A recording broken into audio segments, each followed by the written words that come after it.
할렐루야 샬롬하고 우리 인사합니다. 할렐루야 샬롬 샬롬 샬롬 샬롬 샬롬.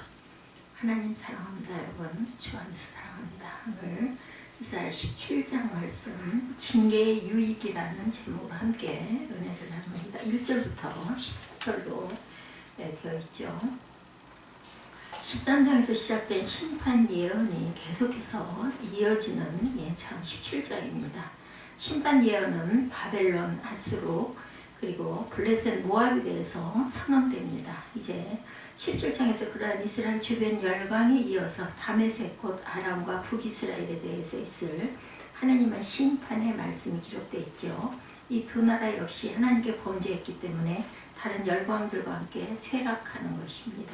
쇠락의 배경을 보면 불의한 침략이 있었죠. 아람 족속은 이스라엘의 북쪽에 거주하면서 자주 이스라엘을 침략하고 괴롭힙니다.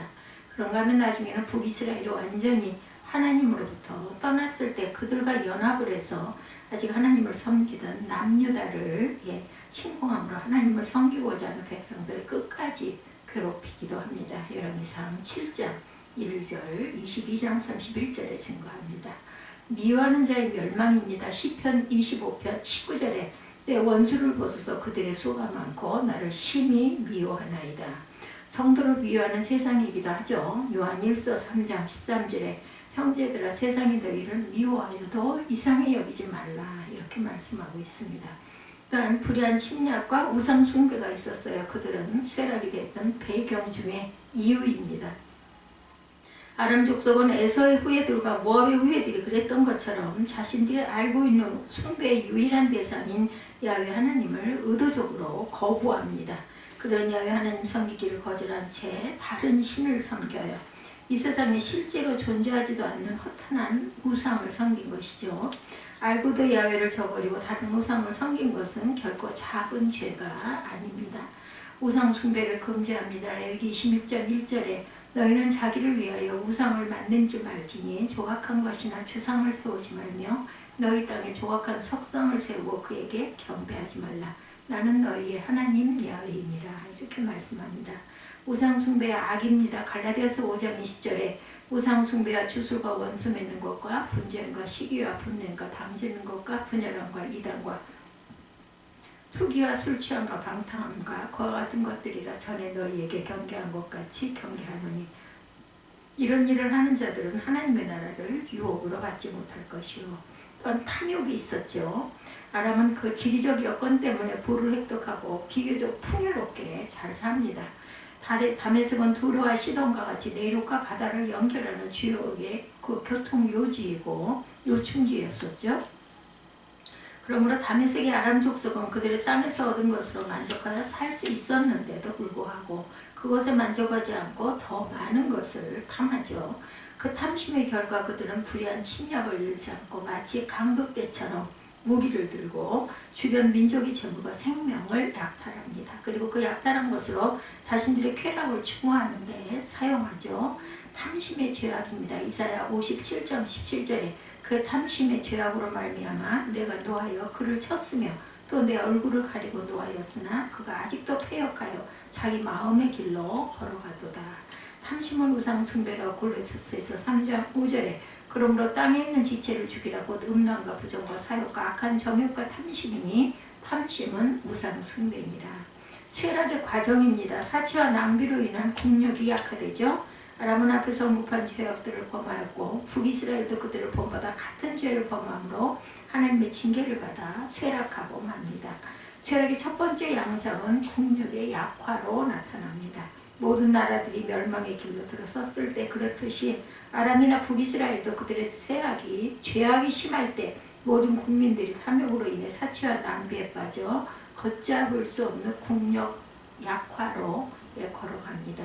그들은 그들의 탐욕으로 인해 스스로 멸망의 길에 들어서고 말죠. 이사야 10장 18절에 그의 술과 기름진 밭의 영광이 전부 소멸되리니 병자가 점점 쇠약하여 감 같을 것이라.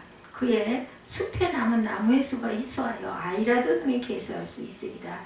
숲과 기름진 밭의 영광이 소멸되리니 약화입니다. 에스겔 7장 17절에 모든 손은 피곤하고 모든 무릎은 물과 같이 약할 것이라.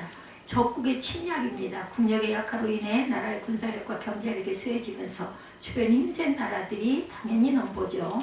다메섹과 북이스라엘 국력이 쇠약해지자 북쪽에서 당시에 가장 강력한 제국을 형성한 아수르가 그들에게 내려옵니다. 그래야 먼저 다메섹을 힘으로 정복하고 그 다음 사마리아를 정복합니다. 예, 다메섹과 북이스라엘은 이미 국력이 쇠약해졌으므로 대항도 제대로 못하고 함락되고 말죠. 하나님께 대하여 범죄하는 자들은 그들이 아무리 저항해도 결국은 하나님이 정해놓으신 역사의 섭리로 끝내 멸망하는 것이다. 독수리를 부르십니다. 이사야 46장 11절에 내가 동쪽에서 사나운 날짐승을 부르며 먼 나라에서 나의 뜻을 이룰 사람을 부를 것이라. 내가 말하였은즉 반드시 이룰 것이요 계획하였은즉 반드시 시행하리라. 모든 나라를 불러서 예레미야 1장 15절에 내가 북방 왕국들의 모든 족속들을 부를 것인즉 그들이 와서 예루살렘 성문 어귀에 각기 자리를 정하고 그 사방 모든 성벽과 유다 모든 성읍들을 치리니 야훼의 말이니라.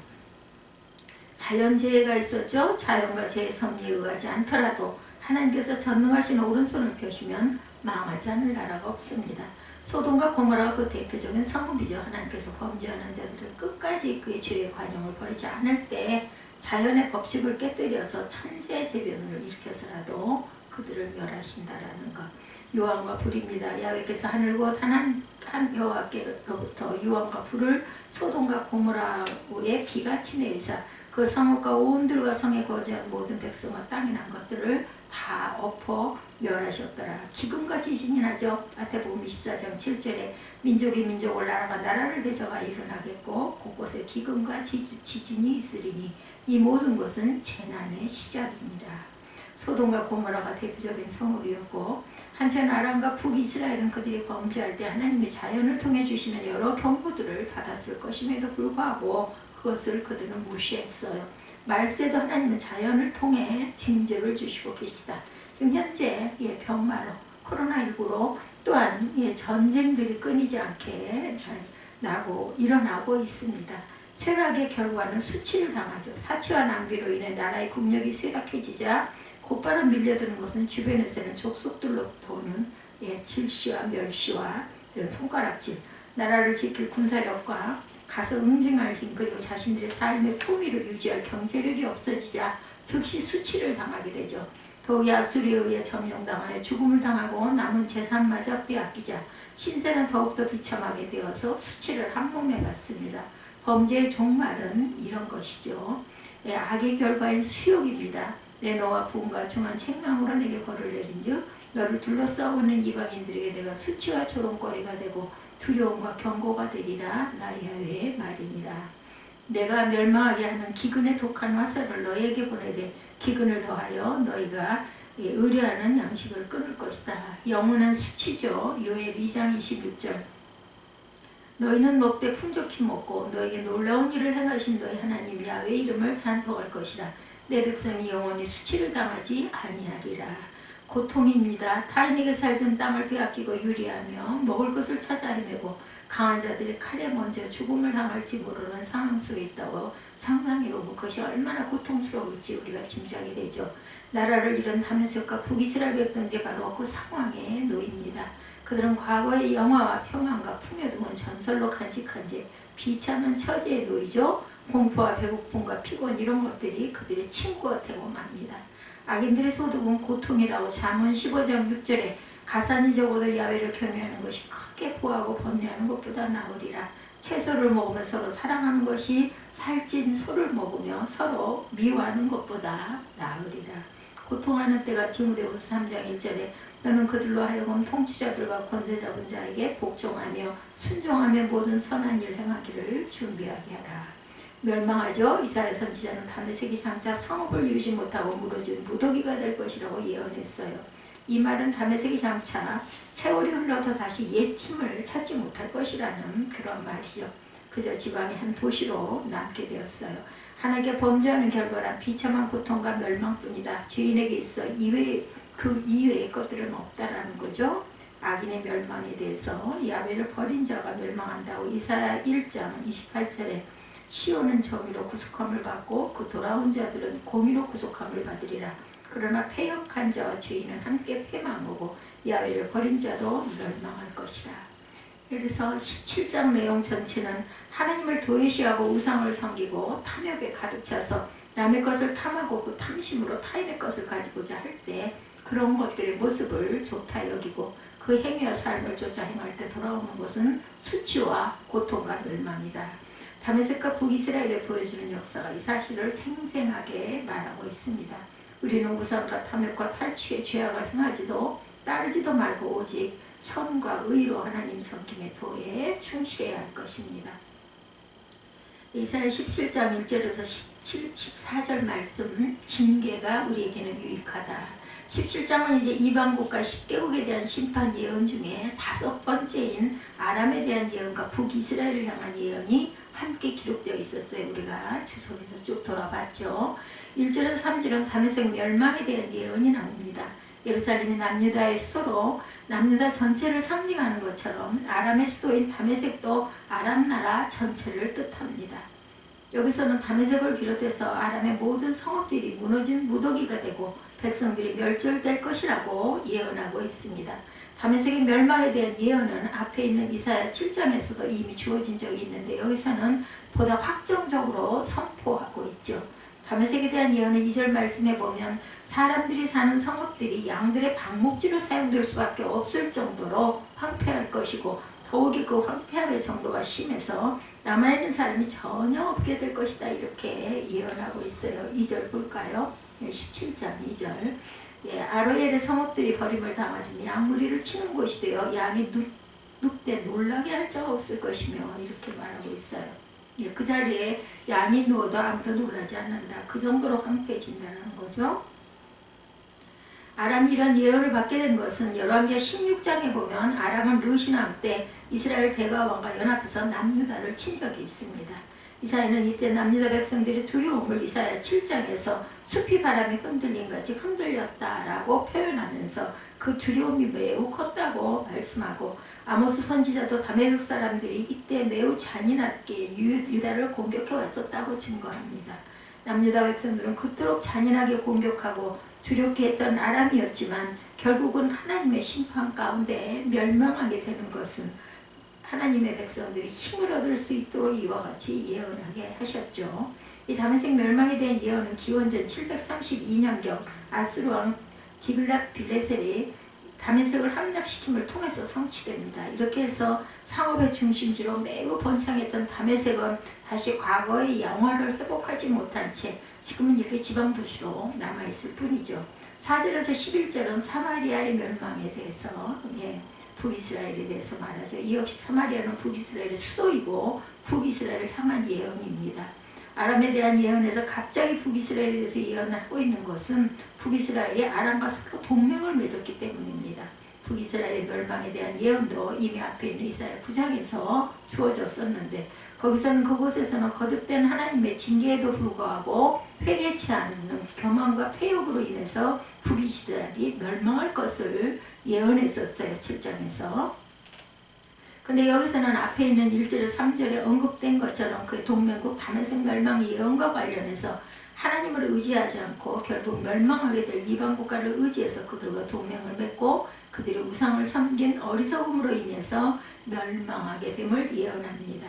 쉽게 말하자면 북이스라엘이 친구를 잘못 사귀었다는 거예요. 한마디로 이를테면 죄를 저지른 친구가 있는데 그 친구와 같이 친하게 지내면서 공범이 된 친구도 같이 처벌을 받게 되는 것처럼 심판받을 아람과 동맹을 맺은 북이스라엘도 함께 심판을 받게 된 것이다.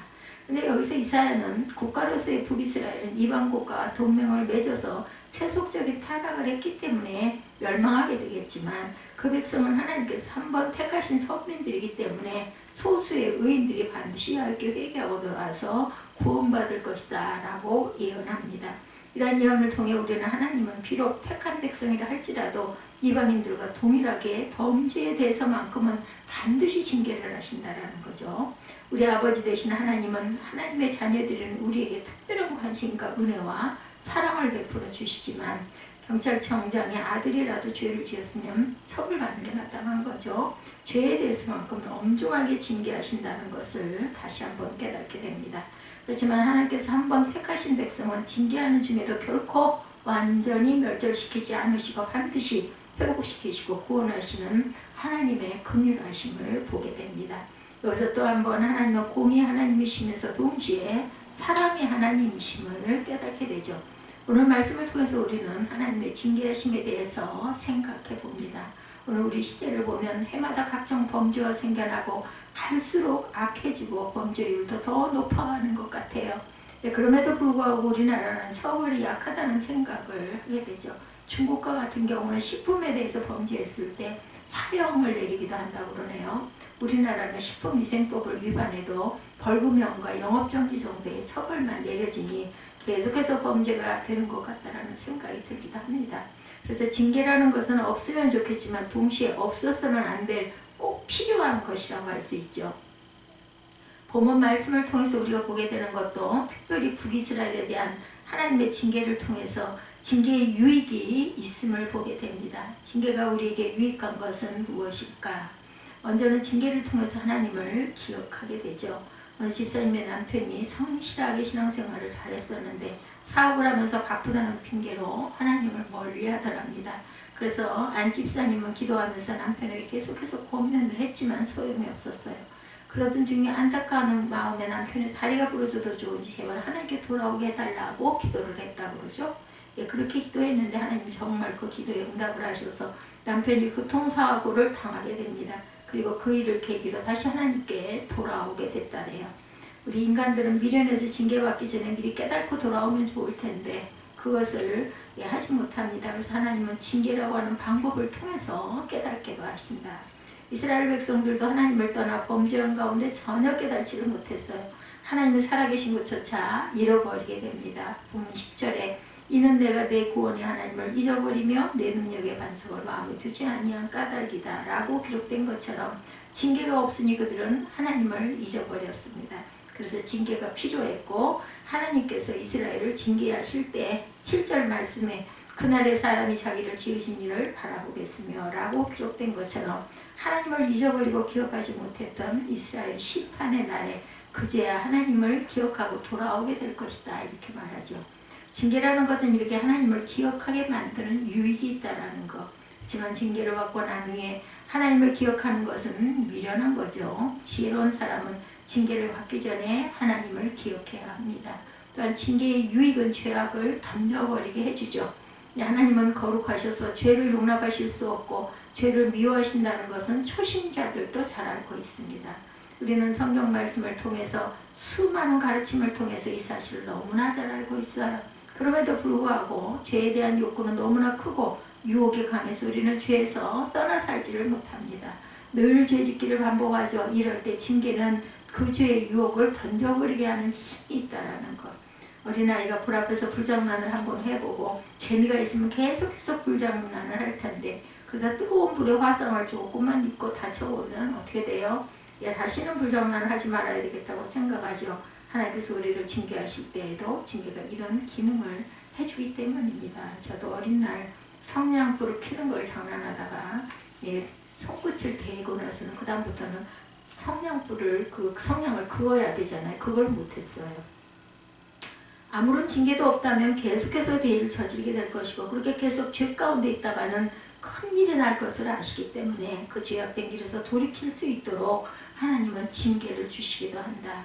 우리가 징계 없이 살아가다가 멸망의 길로 가는 것보다 징계를 통해서 깨닫고 돌이키는 것이 우리에게 훨씬 유익하기 때문에 징계를 주시는 것이고 징계를 받고 돌이키는 것이 더욱 유익하고 복된 삶임을 우리는 꼭 기억해야 합니다.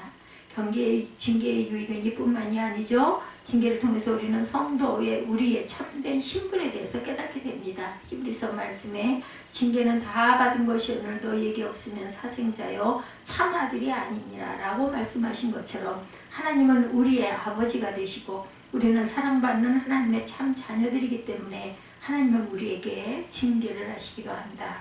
남의 집전에 어떤 잘못을 했을 때 우리는 심하게 혼내지 않습니다. 내가 그 부모가 아니고 그럴 필요가 없기 때문에 내 자녀가 잘못했을 때 자녀가 미워서가 아니라 자녀가 잘 되기를 바라서 부모는 그 자녀를 훈계하고 벌을 주기도 하죠. 그러니 징계를 받는다는 것은 내가 하나님의 사랑받는 자녀라는 증거죠. 하나님의 자녀가 아니고 곁길로 가든 말든 아무런 상관이 없다면 징계할 필요가 없죠. 그렇기 때문에 내가 징계를 받지 못했다면 내가 과연 하나님의 사랑받는 자녀인지 한 번쯤 의심해 볼 필요가 있고, 내가 하나님의 징계를 받았었고 받고 있다면 곧 그것은 내가 하나님의 사랑받는 자녀라는 증거가 되고 우리의 신분을 새롭게 깨닫게 된다는 것. 이렇게 징계는 없어야만 필요할것 같은 것이 아니라 징계가 주는 유익이 있다는 것을 우리는 확인하게 됩니다. 이사야서에서 계속해서 북이스라엘과 남유다 이방 여러 나라들을 향한 하나님의 심판의 메시지들이 들려오고, 이것으로 인해서 이사야서의 말씀이 우리에게는 은혜로 와닿지 않을 때가 많기도 하지만, 하나님께서 이렇게 이사야 선지자를 통해 하나님의 뜻을 전하시고 징계하시는 이면에는 하나님의 사랑이 그 안에 담겨 있다는 것을 우리는 발견하게 됩니다. 징계를 통해 우리의 삶과 행동이 유익하도록 복되게 하고자 하는 하나님의 마음을 깨닫고, 징계받기 전에 하나님 앞에 먼저 겸비함으로 서고 징계 중에도 그 뜻을 깨달아 주에서 떠나 하나님의 기뻐하시는 복된 삶으로 나아가는 저와 여러분들이 되시기를 주님의 이름으로 축복합니다. 기도하시겠습니다.